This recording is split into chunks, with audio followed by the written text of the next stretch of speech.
This is a hot mess. I obviously screwed this up. Hi, I'm Joe, and welcome to MotorCity Boat Works. Let's get to work.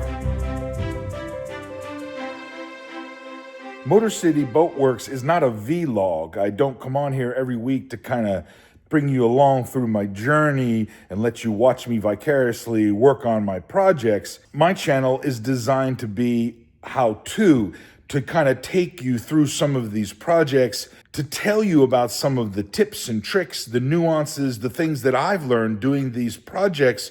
So hopefully you don't make the same mistakes, or maybe it inspires you to go ahead and do some of your own projects. What this means is that there can be long stretches of time before I'm able to show you a project from its beginning, maybe to its completion, especially if there's lots of intermediate steps involved.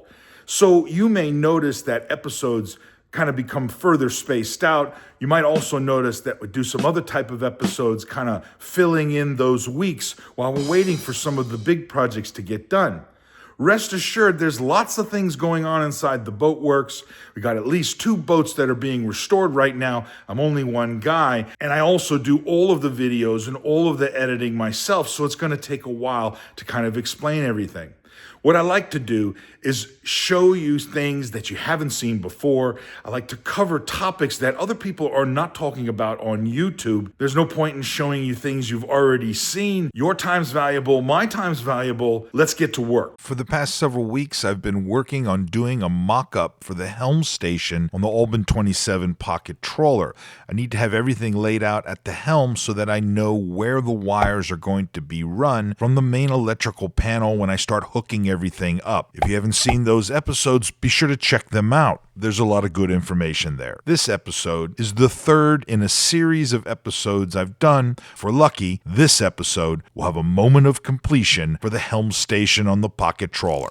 Last episode, I finished building the helm pod out of the PVC foam board, and I was just beginning to experiment with what type of trim I would use to kind of finish it out. Now, trim is something that usually ends up being done during phase 3, all the finishing work. But in this case, I've got to plan ahead, and I'm trying to come up with a way to have the trim be integral to the helm pod. I like it to be attached permanently so that when I remove the helm pod, in case I have to get behind it, well, everything comes with it and it's not a bunch of little pieces. This is something I'm trying to do all throughout the boat.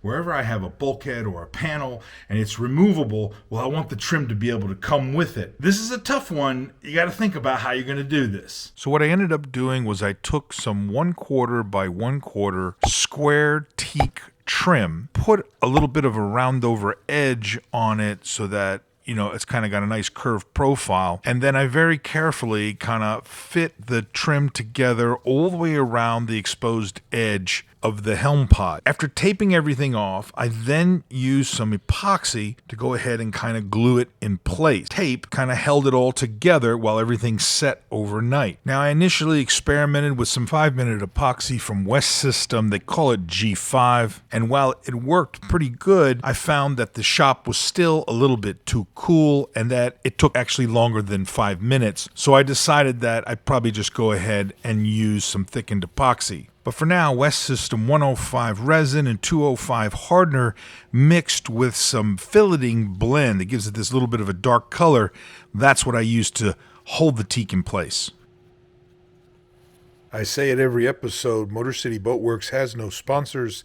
I get compensated in no way for any of the products or the places, the people that I talk about on my channel. Please take a moment to subscribe to the channel and help spread the word. This channel would not be possible without your support. Thank you.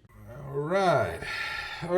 Back a day later, and now I'm going to be trying to get the helm pod to kind of pop off of the dash here. I epoxied some of the teak trim in place so that it's now one piece with the helm pod. And I'm hoping, I've never done this before, that it will pop free with the tape here.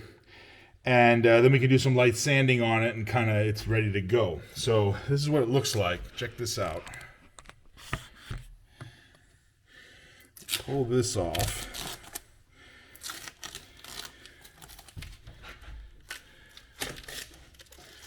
All right.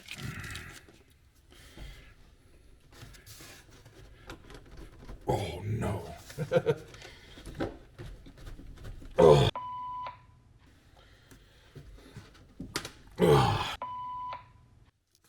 No matter what you see on YouTube, masking tape is never an effective releasing surface for fiberglass or epoxy resin. Ask me how I know.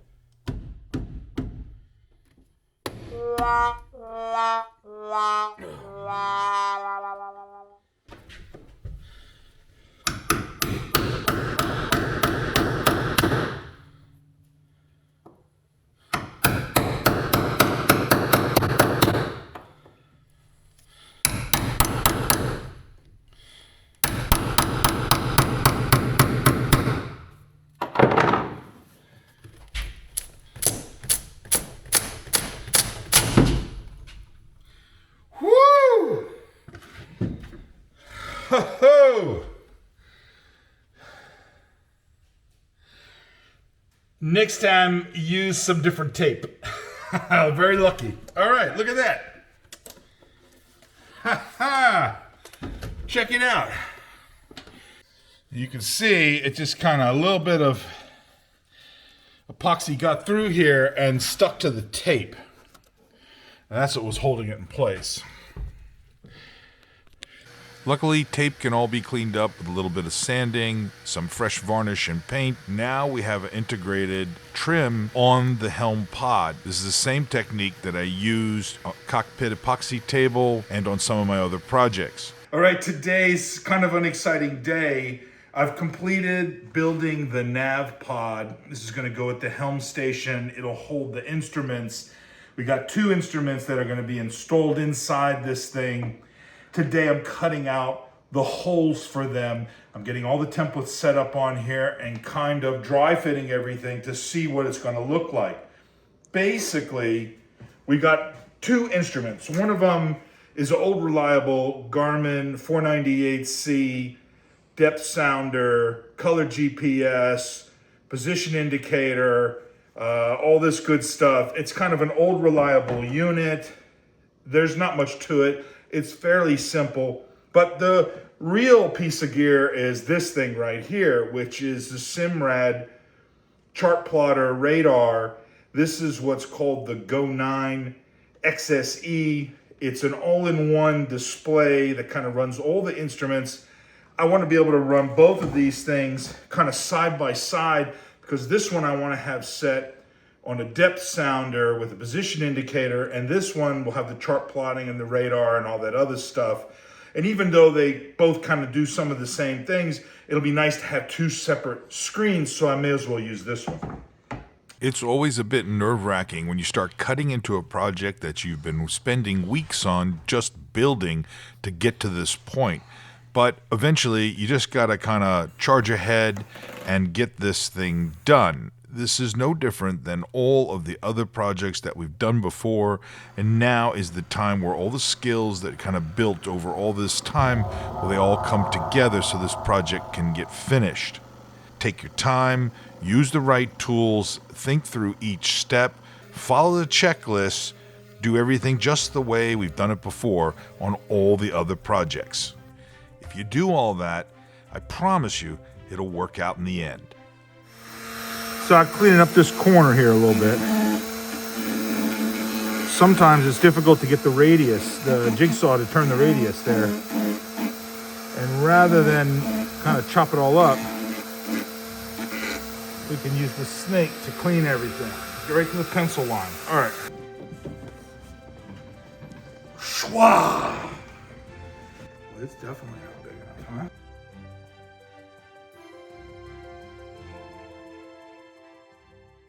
Now I make my measurements and my sketches and my parts list available to the workers. All you have to do is go over to Patreon, sign up. Even if you can't support the channel right now, sign up as a free worker because sometimes I give away free information. Let's talk about building the dash for your boat restoration project. So what am I doing? This is a mock-up for the panel that's going to go at the helm. This will have the engine controls and the engine dash panel and some other instruments and stuff, thruster and all kinds of stuff kind of put into it. This is a piece of acrylic. This is just scrap. It's kind of a go-by, so I can experiment and get an understanding of like what's going to happen with this material when I try to, you know, cut holes in the actual piece of acrylic. The piece of acrylic I'm going to be using is solid black cast acrylic. It's the same thickness as this. This is just some kind of scrap of acrylic, but I have this other stuff that I'm going to be using to make the dash. I've been experimenting with doing a round over on the edge to see what it looks like and whether it can be sanded and polished up. And I've been experimenting with cutting the holes to get an understanding of what tools do I have to use to do this and what's going to happen when I try to cut these openings in the panel. It's always a good idea ahead of time to, you know, kind of experiment and see what are your materials going to do, what are your tools going to do. And what I've discovered is that, well, some of my tools are actually not very good. I purchased them, you know, years ago. Maybe I bought them at a discount big box store or in a bin or garage sale or something. And some of them are just not as sharp or precise as they should be, you know, when you're doing this type of, you know, almost finished work. You really got to be very, very precise. And if your tools are not that good, if your equipment that you're using really is not set up for high tolerances and kind of being very accurate, well, then your whole project may end up having this kind of homely look to it, and it'll look like a dog's dinner by the time you try and get this thing done. So that's kind of the lessons that I'm learning right now. More importantly, it's a chance for me to actually see what do all these instruments look like in the panel. You know, now they're 3D, so I can get an idea if there's any conflicts or anything. Especially since I got the Helm Pod done, now I can see how everything might look. And, you know, that's the goal, is to get to the point where I'm ready to pull the trigger and start cutting, you know, the actual acrylic material that I'll be using for the dash. It's tedious, it takes a long time, and but it's really great for kind of building your confidence, learning some new skills, kind of figuring out all the ins and outs. It's better to do that on a piece of scrap material than to do it on your actual expensive, you know, stuff that you bought. So here's what I've learned. If you're going to be doing this sort of thing and cutting into acrylic like this, you want to make sure that, you know, your saws, your drills, they're going to be very, very sharp. You need to have proper backing behind the plastic that you're cutting. You know, some piece of sacrificial wood or something that you're going to be able to have the plastic mounted on and then drill or cut all the way through the wood at the same time. This will help keep the plastic from cracking. You got to go very, very slow, and you really got to watch your heat. The RPMs for the hole saws or the drill bits, you got to kind of play with that to make sure that you're, you know, watching how the plastic melts and making sure that everything can be cleaned up properly. So go very, very slow. Your jigsaw's got to be set at kind of a low speed. You don't want to be tearing this thing up. Just take your time, remove the material carefully. It helps to tape or have, you know, sacrificial paper on the surface of the plastic from the side that you're cutting down on. This is something very important. On the piece of junk blue plexiglass that I was messing around with, I didn't have that because I'd already peeled it off. But now I know you got to have some tape on there in order to get a very clean cut. It'll save you a lot of cleanup later on for all of the melted, what we call it swarf, all that kind of the little melted pieces of plastic that gets stuck to the hole. Very carefully afterwards, you can clean it up using very sharp kind of razor knife, or maybe the snake. You can kind of get in there and sand everything and make it nice and clean. Just be careful you don't scratch the surface. And lastly, if your hole saw is binding up, but your panel is thin enough, consider drilling about halfway from one side with the hole saw and then flipping the project over and using the center hole as the guide, kind of realign everything and drill the second half of the hole, you know, on the other side. I had some success getting a really nice clean cut doing this. I didn't have to worry about the plastic cracking. The last thing is you want to make sure that you're using the right drill bit. You want to use a normal maybe a 135-degree type of drill bit. You don't want to use any sort of pilot drill bit. This is a drill bit that you often will find at a big box store. It's designed to keep the drill bit from skipping around, but in this case, you don't want that because it will catch the plastic and cause it to chip. Ask me how I know. It's a real bummer because I went all the way through this project, cutting out all the holes, doing all the routing, getting everything just right, and then of course, I damaged the plastic using the incorrect bits. Luckily, I have another piece and I'm able to continue on. If you got to plan ahead, make sure you have the right tools. I know it's kind of exciting. You want to see what the plastic's going to look like, get an idea of what the cast acrylic, the finish looks like. Here's a piece of scrap. We peel off the plastic. You can take a look. Man, it's going to look awesome. For now, let's leave the panel covered up. I'm telling you, that looks sexy. All right, look at that. There you go. Finally, after weeks of work, a lot of details, steps forward, steps backwards, come to a moment of completion and the helm kind of comes together. You can begin to see what it's going to look like.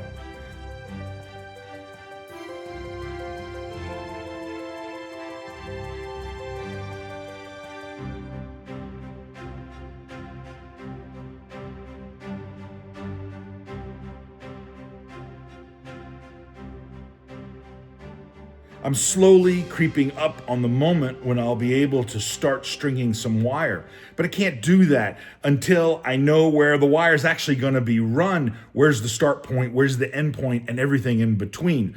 That's the purpose of doing all of this mock-up and templates and kind of dry fitting everything. Well, you got to know where you need to run the wire. In the coming episodes, I'm going to be talking about the main electrical panel, the electrical locker and all of its layout, as well as designing an electrical system for your boat, all the things that you need to be thinking about. I hope you stick with me. I hope you enjoyed this episode. I hope to see you next time. Stay motivated. If you like these videos, please hit the subscribe button. These videos would not be possible without your support.